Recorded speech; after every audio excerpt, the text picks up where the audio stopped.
So welcome again to GPS.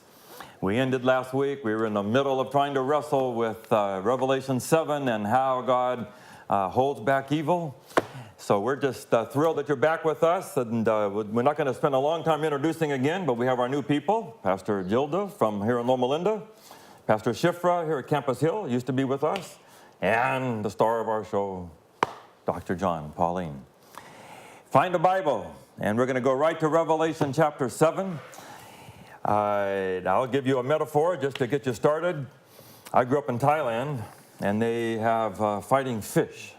Have you heard of this?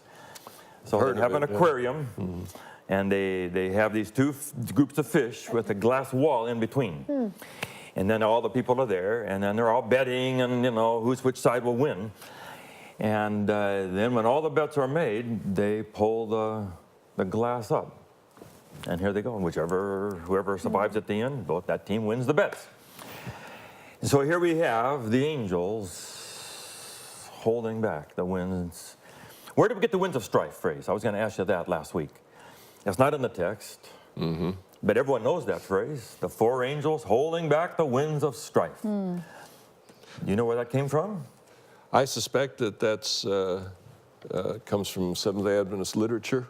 I mean, it might be broader than that, but I know I grew up with that, the idea of winds of strife. But as you said, it's just holding back the four winds. So that's what we decided we would go with first. Today is the four winds of the earth. Four corners. Four angels. I'm wondering if one of you could read Zechariah 6, verse 5. Look that up quick, and son. Because you have four angels here holding back four winds. And I was wondering about it because in chapter 6, you have four living creatures who are angels, right?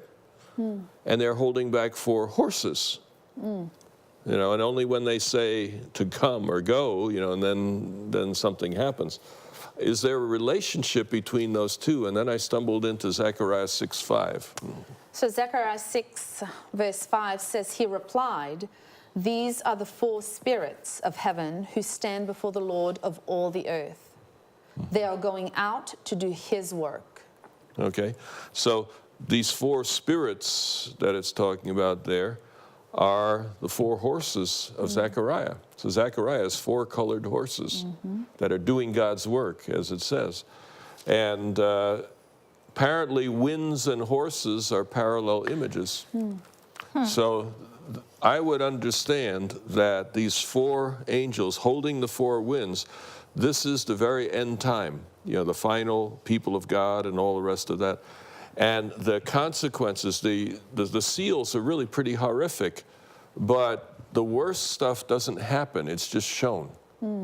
You have the first rider goes out, the second one goes out, but the third and fourth never do. So it's like God holds it back. And now we get into chapter 7 and still holding back. So the worst has not yet happened in the course of Earth's history. So I would see Revelation 7 as bringing out the climax of the seals. And the climax will be when the angels let go and all. When the angels let go, everything breaks loose, yeah. This is the good news of our show today? No, not entirely.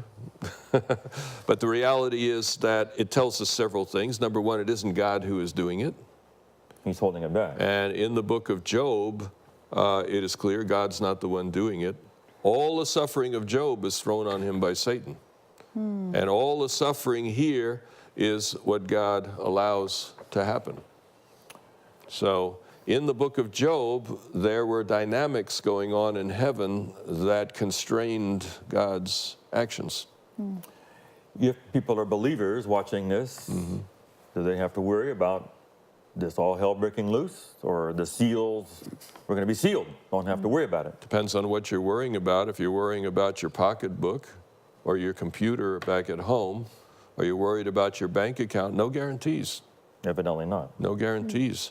But if you're concerned about your eternal standing with God, I think there's guarantees there. We can be sure of where we stand with God. And that's what this sealing concept is all about. I think when you look at sealing throughout the New Testament, you begin to get a sense of where we stand with God. And that is where the security is.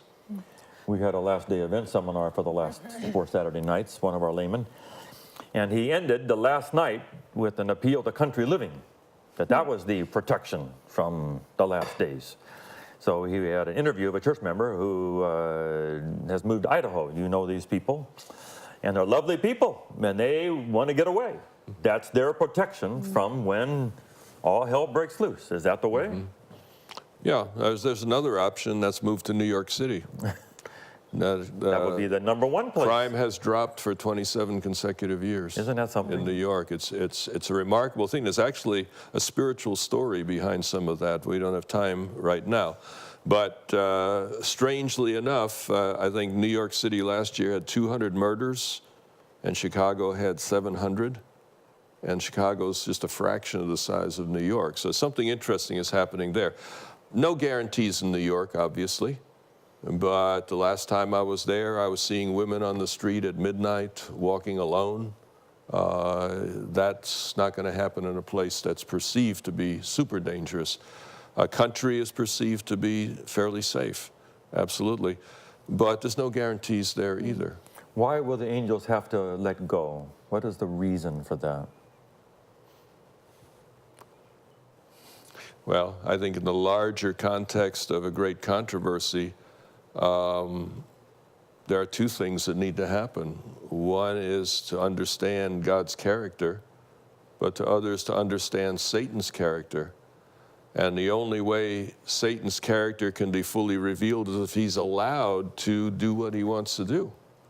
And frankly, there's a lot of people, if you gave them total freedom to do what they want to do, what would they do?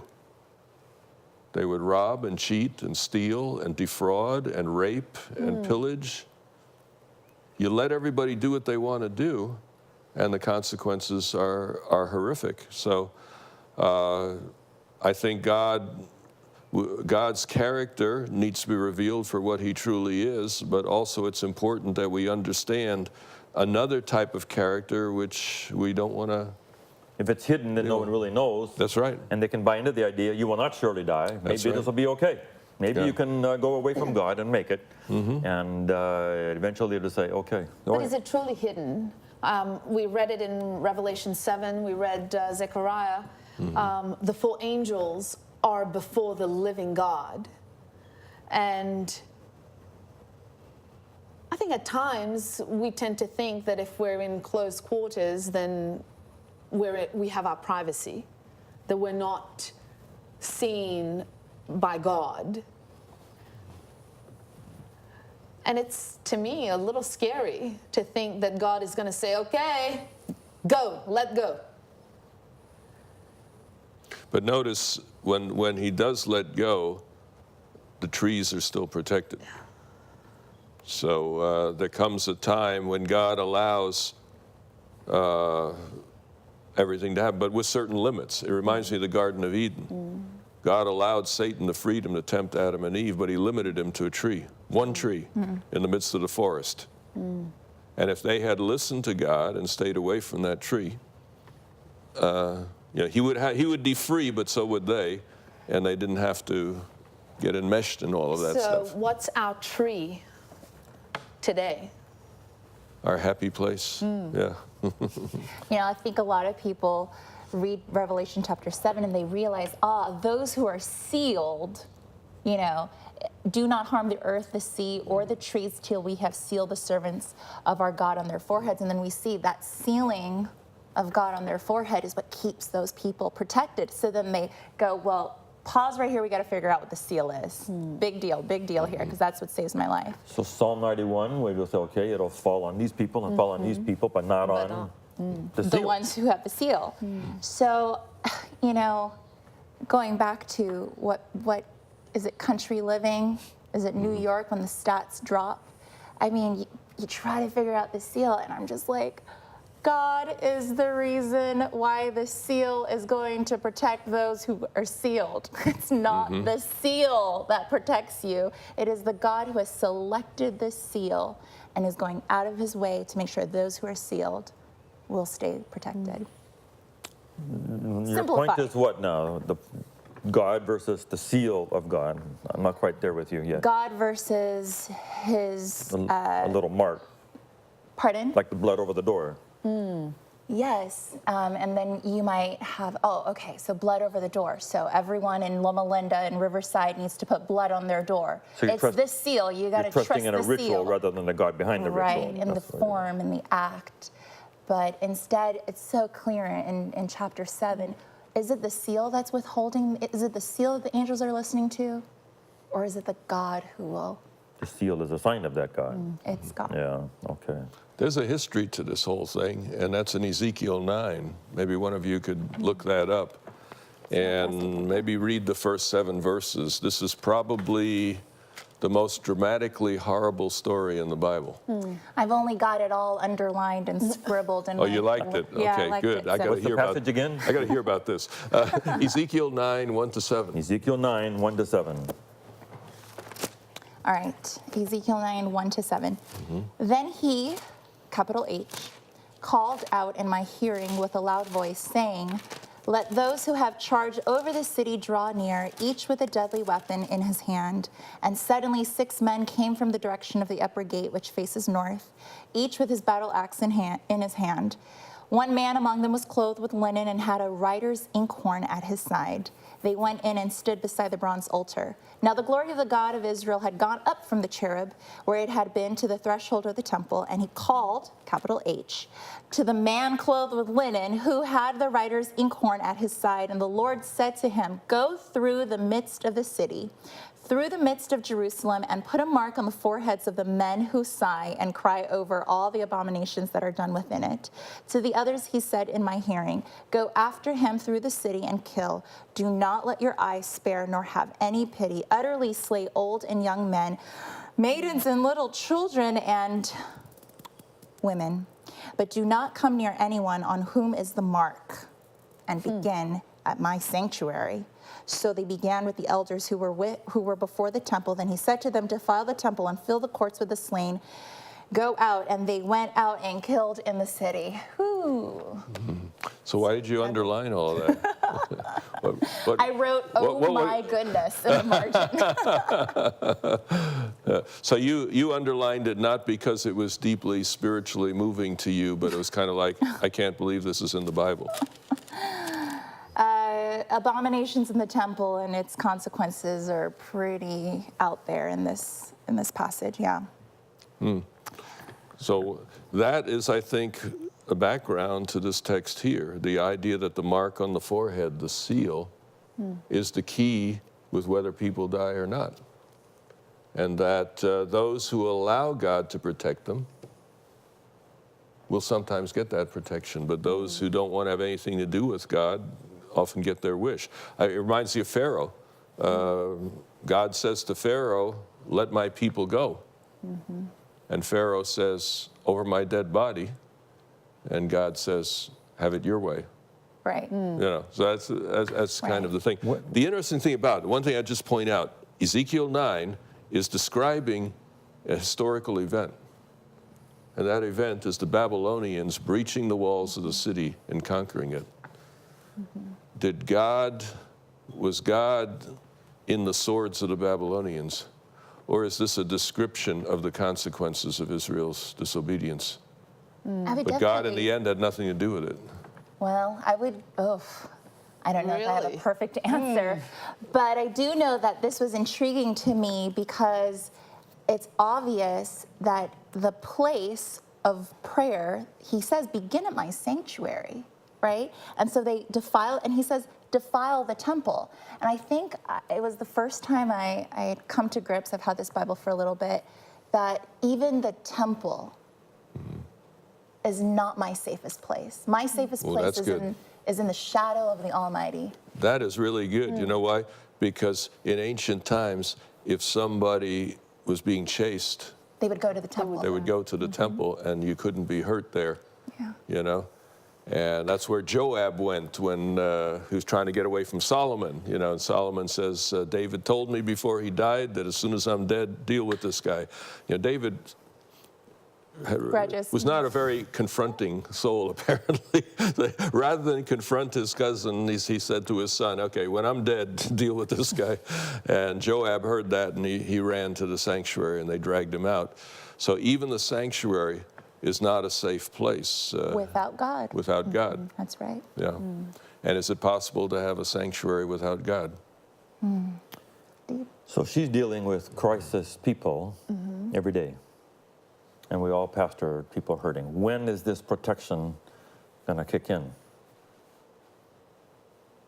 Well, you know, I haven't done anywhere near the hospital visitation you have, Gilda, but the one common theme almost seems to be when you stop at the bedside and they find out you're a pastor, is they say, why am I here? Is God punishing me? Absolutely. And how do you answer? Is Well, God punishing God them? doesn't punish. But truly there is no answer for why am I here? Why is God allowing this? But how do you use your time here to find healing and meaning? What do you do with your current circumstance? And how do you allow God to work through you during this time of crisis? Do people accept that answer? Some do. The angels camp around about them. It will Some not, get it will not really befall you. What about all those verses? We walked into a house. A lady went to her niece's wedding. And last year, I went over here somewhere for the wedding. On the way back, on Whole Avenue, a block from La Sierra, a block from home, car hits her, smashed everything. I mean, she is broken from top to bottom. We walked in a little later, and she was crying, and we said, what's wrong? She said, why? I can't understand why God allows someone to cross the street and run a red light. And she's just destroyed. Every bone is broken. And I just said, there's not. God did not choose that. He did not choose that. Don't start with that this guy who ran a red light, and somehow God arbitrarily decided that. Yeah. But we give a lot of cliches, before truly understanding or trying to comprehend why we go through suffering. We tend to say, well, God will not give you what you can't handle. No. But misquote of the verse. But misquote of the verse, absolutely. That's not what the verse is saying.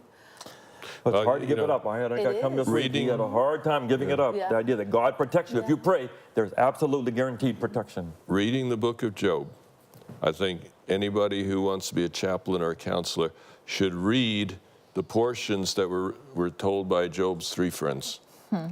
Because they give all the arguments that you've heard all of your life that you dump on people who are suffering.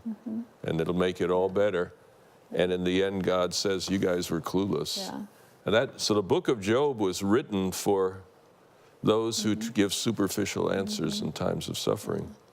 And what was the answer to Jesus on the cross when he said, my God, why have you forsaken him? What would a pastor say at that moment? Oh, Jesus, don't take it so seriously. It just feels that way, or something like that. You see, but Jesus is the model, recognizing that there are times when those who serve God aren't protected. And could you imagine being Jesus' angel? And he's in the whipping grounds there in the praetorium. And the angel's over there and sends a cell phone call to heaven frantically saying, I need to intervene. And the message comes from heaven, stand down. This angel's got bazookas, Mercy. could fry those soldiers, laugh in their face and then smoke them. Stand down. So there are times when the people of God suffer and when God stands down. And at that point, the only issue is, do we trust him? Do we trust that his non-action was not against us? That his non-action was not hateful? That his non-action was not indolence? Can we trust that sometimes you let a kid cross the street when they're maybe 11, okay?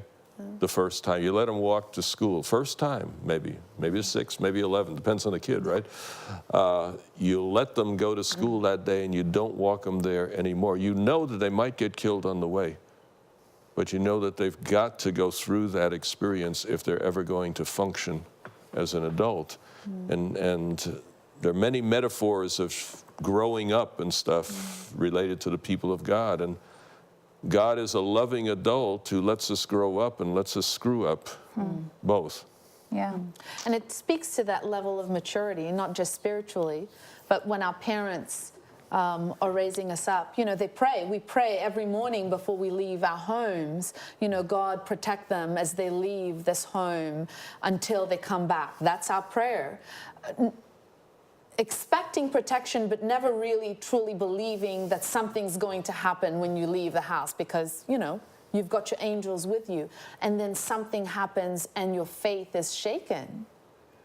What happened to my prayers? What happened to, you know, the angels walking by and holding hands, the pictures that we've seen growing up? A mile from Loma, and there's a gun. Absolutely.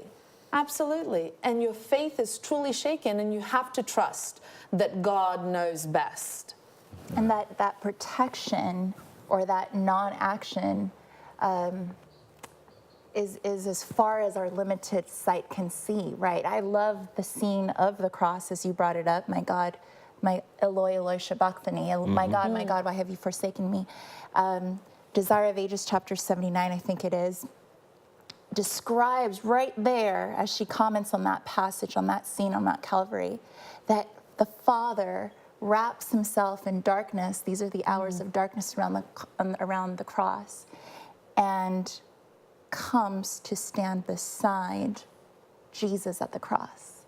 That the Father and the holy angels come down in those hours of darkness. That's his action. And in fact, it's almost as if she's saying that he made it dark on purpose because he was about to act in a way that he was going to descend and come stand into Mount Calvary, next to Mount Calvary, and everyone else couldn't handle his glory, so he needed to make it dark. That's how it seems, right?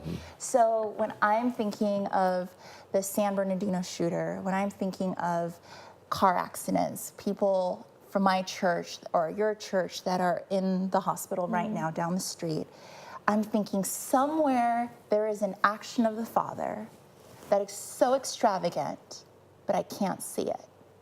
Somewhere there is protection that is so radical that I just can't see it. I've got a limited scope. I've got a limited perspective. And that's the message of the trumpets when we get to them soon, that you have the souls under the altar crying out, "How long, O Lord, is this silence going to go on?" The trumpets picks up that cry and carries it out, and said that within history, even though you can't detect it, God is already acting to deal with those who have made you suffer. And he's setting the tables right already within this life. But you will not see it, you only read about it in the trumpets. Hebrews 11 has the list of all the giants of faith who said, you know, they wandered, they were in holes in the ground, they were sawn in two, they lost their loved ones.